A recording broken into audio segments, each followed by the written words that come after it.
Hey folks, Attorney Andrew Branca here from Law of Self-Defense. Yesterday was the 7th day of testimony in the murder trial of Curtis Reeves, the retired Tampa SWAT captain who shot and killed Chad Oulson in a local movie theater in January 2014 after the two men had a verbal altercation that became physical. The defense presented 7 additional witnesses yesterday, if we include carrying over forensic video consultant David Koenig from the previous day as the first witness of the morning. Successive witnesses included Joanna Turner, another theater eyewitness who observed some of the interaction between Reeves and Oulson, Sergeant David Duff, and Corporal Christina Demas, 2 police officers who responded to the scene of the shooting as part of the investigation, Dawn and Michelle Simpson, the woman seen at the customer service desk where Reeves went to complain about Oulson's cell phone usage, and the theater manager himself, Thomas Peck, who was at that customer service desk handling complaints. The highlight of the day, however, was the final witness, Dr. Vernard Adams, the forensic pathologist expert witness retained by the defense. Indeed, once again, the state managed to score a rather impressive, massive own goal in an inept cross-examination of a defense witness, as they'd done previously with Vivian Reeves and others. The expression on Dr. Adams' face at the end of cross-examination rather tells the story and can be seen in the featured image to today's content. The video testimony of all 7 of these witnesses is, of course, embedded in the text version of today's content, although our commentary here will be focused on the testimony of Dr. Adams. Before we dive in, I'd like to mention our sponsor, CCW Safe, a provider of legal service memberships, what many people mistakenly call self-defense insurance. In effect, CCW Safe promises to pay their members' legal expenses if the member is involved in a use of force event, and those expenses start big and get bigger fast, folks. If you've been compelled to defend yourself or your family, find yourself charged with murder or manslaughter, you can easily burn through $200,000 before you even get to trial. So if you don't have that kind of money stuffed in a mattress, just in case you are compelled to act in self-defense, it can be helpful to have a financial partner standing behind you to make sure you have the resources you need to fight that legal battle the way you want it fought, as if the rest of your life depends on it, because really it does. Now, I've looked at all the companies that offer similar services, as you might imagine, and I found that CCW Safe is by far the best fit for me. I'm personally a member. My wife, Emily, is personally a member. Whether they're the best fit for you is something only you can decide, but I do urge you to take a look at what they have to offer by pointing your browser to lawofselfdefense.com/CCWSafe. And if you do decide to become a member there, you can save 10% off your membership using the discount code LOSD10. That's LOSD for Law of Self-Defense and the number 10 at that URL, lawofselfdefense.com/CCWSafe. Also, once again today, we'll be doing a live stream analysis and commentary over at Rakita Law YouTube channel of this case. He's also on Odyssey and Rumble. You'll be able to find today's live show for the 8th day of this trial at YouTube at lawofselfdefense.com/popcorn8. That's popcorn and the number 8. All right, let's dive into Dr. Vernard Adams' testimony, forensic pathologist hired as an expert witness by the defense. He was presented as the final witness of yesterday's proceedings, and has often been the case in this trial, much of the testimony of Dr. Adams was tiresome in the extreme. The cross-examination would make all the tiresome portions worth it, however. So on direct questioning, most of it was all conducted by defense counsel Dino Michaels, but most of it was focused on theoretical injuries that Curtis Reeves might have suffered at the hands of Chad Oulson had Oulson followed through on his initial physical aggression upon Reeves, rather than been stopped by Reeves' .380 caliber bullet to the chest. These theoretical injuries included a great deal of potential skeletal damage, including broken bones of the skull, like the temple, orbital sockets, jaw, teeth, chin bones, as well as the spine and ribs. Potential soft tissue injuries were also referenced, including to the liver, spleen, even the testicles. For this lengthy, really far too lengthy discussion, the defense had rolled out a suspended human skeleton for demonstrative purposes. In fact, Reeves suffered no such actual injury. Of course, lawful self-defense does not require the defender to suffer even so much as a scratch before they are privileged to use defensive force. Rather, the law allows for the use of defensive force to prevent an attack or injury that is imminently about to happen.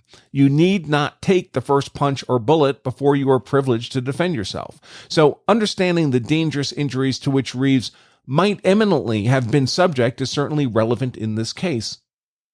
Whether such lengthy testimony was required by Dr. Adams on this matter is more questionable, however. The jury's likely to know, to a large extent, that the thrown fists of a towering 6'4", 220-pound 43-year-old are likely to cause serious bodily injury when hurled against a seated 71-year-old. More modest testimony would likely have been sufficient to make clear that these injuries could be deadly in nature in the legal sense, meaning could well have constituted serious bodily injury. Nevertheless, Dr. Adams' testimony grew more interesting near the end of his direct examination by Attorney Michaels when he began to address the stippling observed on Chad Oulson's hand. Stippling, of course, is the result of unburned powder ejected from the muzzle of a gun along with the bullet in a cone-shaped pattern centered around the fired round. Over the distance of a couple of feet, this unburned powder has sufficient momentum and mass to embed itself in human skin. The pattern that results can be informative circumstantial evidence about the relative positions and postures of the body stippled relative to the muzzle of the gun. With respect to Chad Oulson, there was additional forensic evidence that added value to the stippling assessment. The bullet that would enter Oulson's chest and kill him had first grazed the top of Oulson's hand at right about the base knuckle of the thumb. This grazing wound to the hand can be matched to the path of the bullet inside Oulson's chest so that we can know the relative position of the hand to both the chest and to the muzzle of Reeves' gun when that single round was fired. The result of all this is that it can be determined that the back of Oulson's hand was facing more or less directly towards the muzzle of Reeves' pistol. Even more interesting, however, is the resultant stippling pattern. Because the graze wound identifies the center of the cone of ejected powder, one might expect to see stippling extending both along Oulson's wrist and forearm, as well as out along his fingers.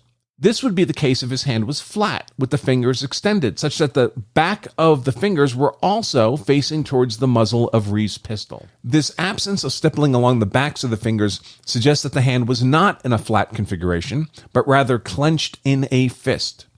Exactly as if Oulson's fists were clenched such as to rain punches upon Curtis Reeves, yet more evidence consistent with Reeves' narrative of self-defense. Now, cross-examination of Dr. Adams was conducted by lead prosecutor Glenn Martin, and as already noted, resulted in another own goal by the state and a personally embarrassing performance by Martin. Martin began poorly by informing Dr. Adams that he intended to cover once again every form of theoretical injury that Adams had already discussed in detail on direct examination. Indeed, Martin explicitly recited a bullet list of the many injuries discussed on direct. This, of course, only once again informed the jury of the many ways Reeves could have suffered serious bodily injury at the hands of the attacking Oulson. It only got worse from there, however. Before digging into the details of those many theoretical injuries, Martin sought to first impeach Dr. Adams' testimony about the relative position and manner of Oulson's hand. Isn't it possible that the stippling pattern, with the absence of stippling on the backs of the fingers, resulted from Oulson having his wrist bent sharply towards his own body? No, Adams replied. The graze wound informed us that the back of Oulson's hand was facing Reeves' muzzle. Well then, isn't it possible that there was no stippling on the fingers because the cone of stippling was not broad enough to reach that far along the hand? No, Adams replied. The stippling surrounds the bullet evenly, so it would be evenly distributed around the graze wound to the hand. And we can tell from how far the stippling extends along the forearm, how far the stippling would extend towards the fingertips. Then Prosecutor Martin began to truly implode his cross-examination. Isn't it true, asked Martin, that when you testified in the self-defense immunity hearing in 2017, that you did say one reason there might be no stippling on the fingers was because the cone of stippling might have been too narrow? I don't recall saying that, answered Dr. Adams. It's right here in the transcript, replied Prosecutor Martin, hotly waving the transcript in his hand. Really? Replied Adams. Okay, can I see the transcript? Shockingly, Prosecutor Martin replied, no. Then followed a tug of war between Dr. Adams asking to see the transcript that purported to show contradictory testimony by himself 5 years earlier, and Prosecutor Martin's repeated refusal to allow Adams to see that transcript. It created for all the world the appearance that Martin was hiding evidence, or at least hiding the cherry picking of out-of-context prior testimony from the jury. You'll recall that the state had previously been caught doing exactly this kind of out-of-context cherry-picking of prior testimony when they sought to impeach the in-trial testimony of Vivian Reeves earlier in the week. When the court finally ordered Martin to show Dr. Adams the transcript so that the doctor could refresh his recollection, it immediately became clear that at best the prior testimony was ambiguous. Perhaps Dr. Adams suggested he had misunderstood the nature of the question asked 5 years earlier. In any case, it was his testimony right here in court today that was the medically correct answer to the stippling issue. Further, noted Dr. Adams, he had no way of knowing if the transcript was in fact an adequate record of his comments 5 years prior. The transcript was the result of the work of a court reporter, a non-expert in medical matters, who may or may not have accurately captured his testimony. Unlike with a deposition transcript, Dr. Adams had no opportunity to review the immunity hearing transcript afterwards and ensure it was an adequate record of his testimony. For all he knew, the transcript being waved around by Prosecutor Martin was simply mistaken. This all left Prosecutor Martin visibly enraged. Indeed, so out of sorts was he that he entirely forgot to impeach the lengthy bullet list of theoretical injuries that he'd set out for the jury at the start of his cross-examination. The result of this failure was that the jury heard even the state list the many theoretical injuries threatening Reeves, but never heard this laundry list of injuries impeached. It appeared to my eye as if Prosecutor Martin had believed deep in his heart that he had caught Dr. Adams in a gotcha prior inconsistent statement and was utterly confident he was going to destroy the defense expert on the witness stand, only to find the destruction turned upon himself, and he just couldn't believe it. Frankly, at this point, one wonders if the state in this case is growing panicked. For 8 years, Prosecutor Martin and the media, but I repeat myself, have been telling the entire world that Reeves' shooting of Oulson was simply a murder over popcorn, and obviously so.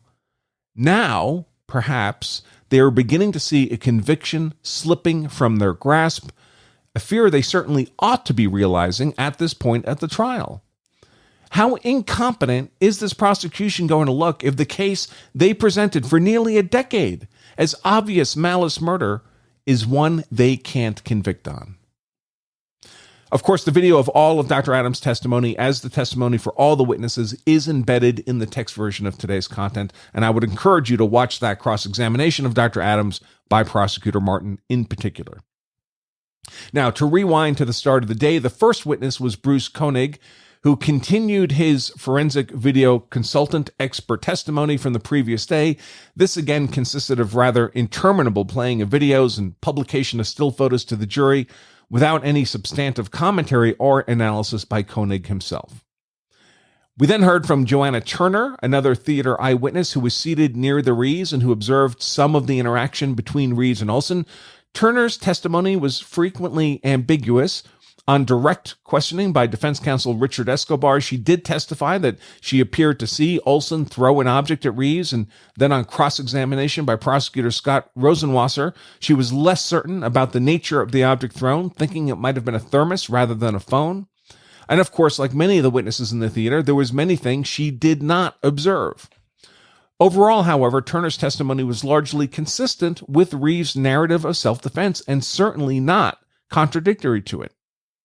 Indeed, perhaps the most interesting part of Turner's testimony wasn't her testimony itself, but rather the truly remarkable series of leading questions that Attorney Escobar was permitted to ask of his witness on direct examination. A leading question is, of course, one in which the question itself suggests the answer. Isn't it true that the suspect's jacket was red instead of, can you tell us what color the jacket was? When called on his leading questions by the defense, Escobar would simply then begin preceding each of his leading questions with the phrase, Would you agree or disagree?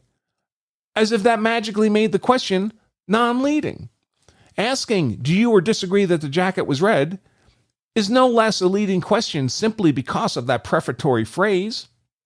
It was literally laugh out loud funny. More remarkably was that Judge Susan Barthel allowed Escobar to get away with this ridiculous series of leading questions with this prefatory comment, which suggests perhaps that Judge Barthel's own understanding of what constitutes a leading question is rather more tenuous than one would expect from a trial judge. We then heard from 2 more police officers who responded to the theater as part of the investigation following the shooting. These were a remarkably rotund Sergeant David Duff and Corporal Christina Damas. Their brief testimony was an extension of the defense's ongoing effort to cast the overall investigation into the shooting as incompetent.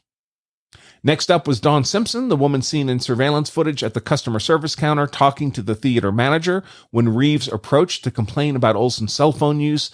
The defense on direct examination by Attorney Escobar drew from Simpson testimony that Reeves appeared calm and reasonable in his demeanor at the customer service counter. The more interesting and rather bizarre facet of this testimony was the cross-examination by Prosecutor Manuel Garcia. Isn't it true, he asked hotly, that Reeves had indicated no sense of urgency in his complaint to the manager?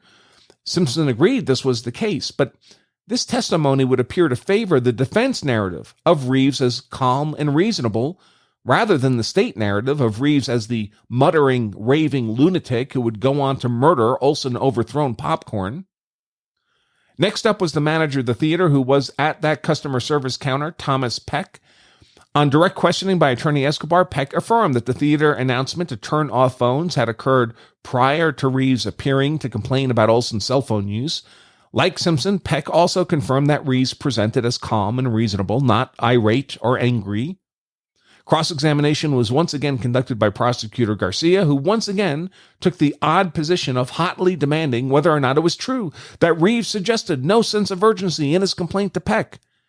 Peck agreed, but once again this lack of any apparent urgency on the part of Reeves would seem to favor the defense rather than the state. The next witness after Manager Peck was Dr. Vernard Adams, the last witness of the day, who of course we've already covered in detail.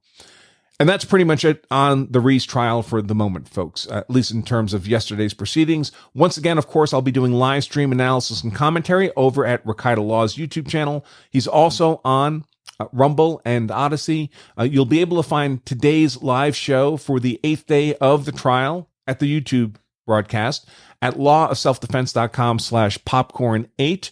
That's popcorn and the number 8.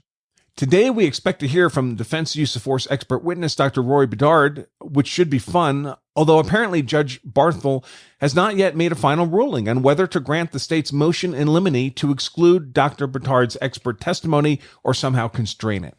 I suppose we'll find out about all that this morning.